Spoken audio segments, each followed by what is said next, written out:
આજે હું તમને માં વિશે કહેવા જઈ રહ્યો છું. માં એટલે મધર દેશ. જેને ઉપમા ન આપી શકાય તેનું નામ માં. તમને વિચાર આવે કે મારી માતાને મારે પુષ્પની ઉપમા આપી છે કે મારી માં સુમન જેવી સુવાસિત ને પુષ્પ જેવી મૃદુ છે.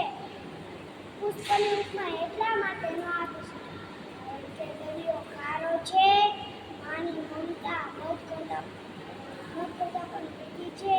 અરે આ બધું છોડો, ઈશ્વરની ઉપમા જનતાની ભાષા ટકી પડે છે. તમને એમ થશે કે ગ્રંથપાલા અતિશયોક્તિ કરે છે. ના, ઈશ્વર સુખ અને દુઃખ બંને આપે છે. મારી ને તમારી માં દુઃખ પોતે રાખે છે ને કેવળ સુખ આપે છે.